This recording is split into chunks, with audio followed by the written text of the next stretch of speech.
Hello ছাত্রছাত্রীরা, আমি সংহিতা। আমার চ্যানেলে তোমাদের সকলকে স্বাগত জানাই। আজকে তোমাদের আমি বলেছিলাম যে কোয়ান্টিফিকেশানের AEIO 4টে বচনের আমি উদাহরণ দিয়ে দেখাবো, সেটা আমি দেখাই। দেখো, আচ্ছা, প্রথমে আর তার আগে তো প্রত্যেক দিনের মতোই বলা, যদি ভালো লাগে অবশ্যই চ্যানেলটা সাবস্ক্রাইব করে পাশে থেকো, আমার ভালো লাগবে। ঠিক আছে, তাহলে 4টে বচন আমি দেখো লিখে রেখেছি। প্রথমে এই যে সকল মানুষ হয় মরণশীল, এর আগের দিন যেখানে আমি করিয়েছিলাম যে এভরিথিং ইজ মর্টাল, মানে সব কিছুই হয় মরণশীল, সেখানে কি বলেছিলাম আমি, সেখানে কিন্তু কোনো উদ্দেশ্য ছিল না। এখানে দেখো মানুষ উদ্দেশ্য আছে এবং মরণশীল হচ্ছে বিধেয় আছে। তার মানে আমাকে কিন্তু দুটো জিনিস ধরতে হবে, একটা কিছু ধরলে হবে না। তা আমাকে এখানে করতে হবে, এটা তো আমরা বুঝতেই পারছি, এটা হচ্ছে এ বচন। এবার এ বচনে কি বলা হচ্ছে যে সকল মানুষ মরণশীল, মানে কি আমি যদি এদের এক্স ধরি, এই যে এমন মানে যদি কোনো মানুষ থাকে তাহলে সে মরণশীল হবেই। সকল মানুষ মরণশীল কথাটার মানে তো তাই বোঝাচ্ছে, যদি কোনো মানুষ থাকে তাহলে সে কিন্তু মরণশীল হবে। তা এই ক্ষেত্রে আমায় কি করতে হবে, যেহেতু আমি বলেছিলাম আগের দিন সামান্য বাক্য থাকলে আমাকে এই এক্স এইটা দিতে হবে, কোয়ান্টিফিকেশনের চিহ্ন। তারপরে আমি বলেছিলাম মানুষ আর হচ্ছে মরণশীল, তাহলে মানুষের জন্য আমাকে কি করতে হবে, mx করতে হবে।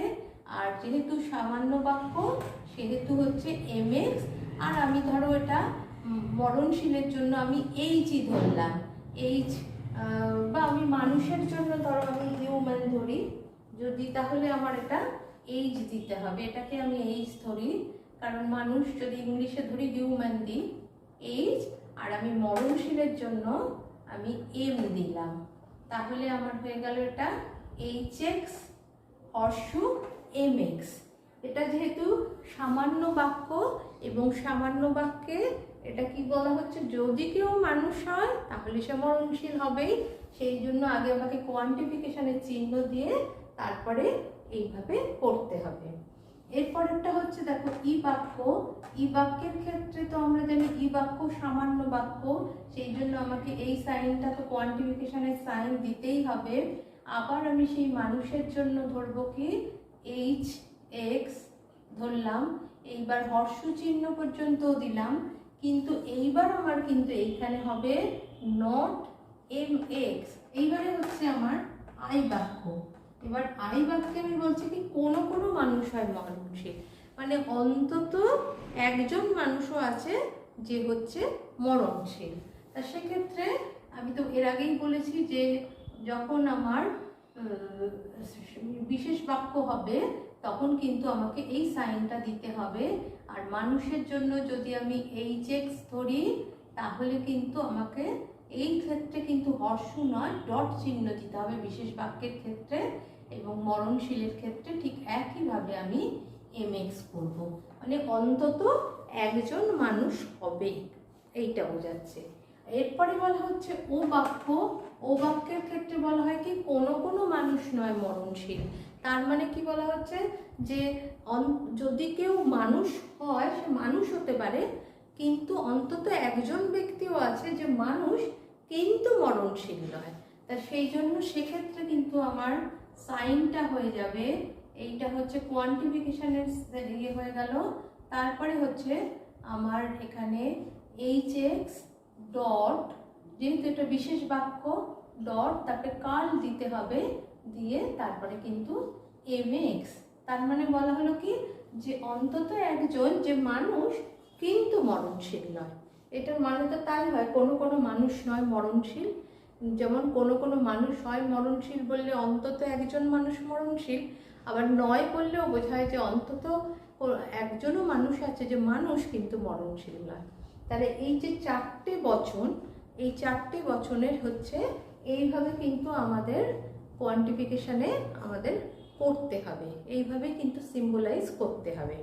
এইবার আমি কয়েকটা উদাহরণ দেখিয়ে দিই।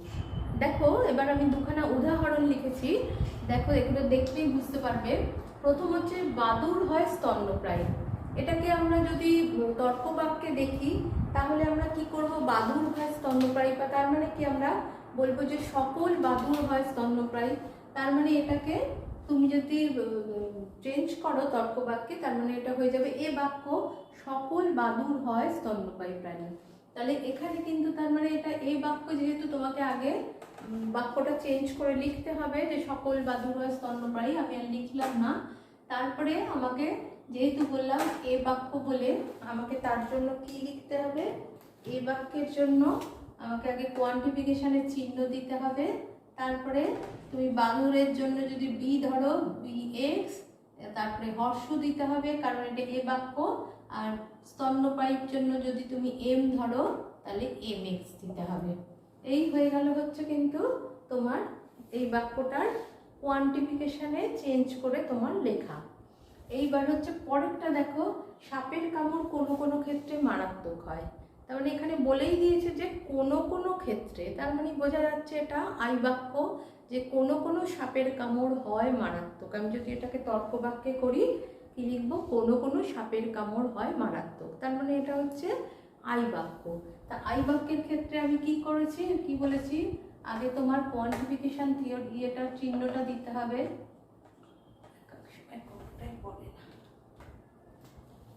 কোয়ান্টিফিকেশন চিহ্নটা আগে দিতে হবে, দিয়ে তারপরে দেখো সাপের কামড়ের জন্য আমি যদি এস ধরি স্নেক, তারপরে আমাকে ডট দিতে হবে। আর মারাত্মককে আমি যদি এফ ফ্যাটাল ধরি, এফ এক্স, তাহলে এইটা হয়ে গেল আমার কিন্তু এই কোয়ান্টিফিকেশন। এই বাক্যটাকে কোয়ান্টিফিকেশনে পরিণত করো বা পরিমাণ সূচক বাক্যে পরিণত করো যদি থাকে, তখন কিন্তু এইভাবে করতে হবে। এই রকম অনেক বাক্য থাকে, যেমন তর্ক বাক্যে আগে করে নিয়ে তারপরে কিন্তু আমাদের, যেমন আমরা করেছি আগে সামান্য বিশেষ বাক্য পরিণত করো, এখানেও কিন্তু সেইটাই কিন্তু করতে হবে। ঠিক আছে, তাহলে আজ তাহলে এই পর্যন্তই। ভালো লাগলে অবশ্যই সাবস্ক্রাইব।